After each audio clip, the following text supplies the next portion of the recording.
Welcome to Penrose Learning, where we make understanding easy. In this video, I will explain how to make salad dressing. You'll need a good quality oil, like olive oil, and your favorite vinegar.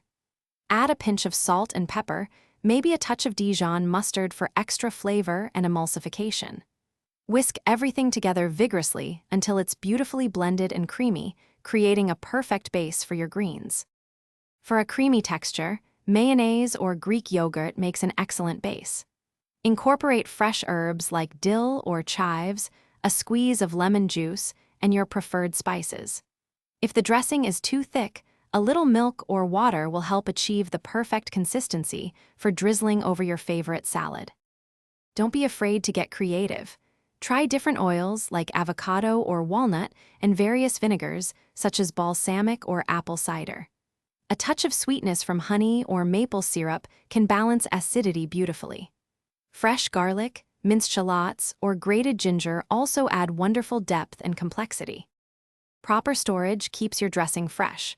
Always use an airtight container and refrigerate it promptly. Most homemade dressings will last for about 1 week.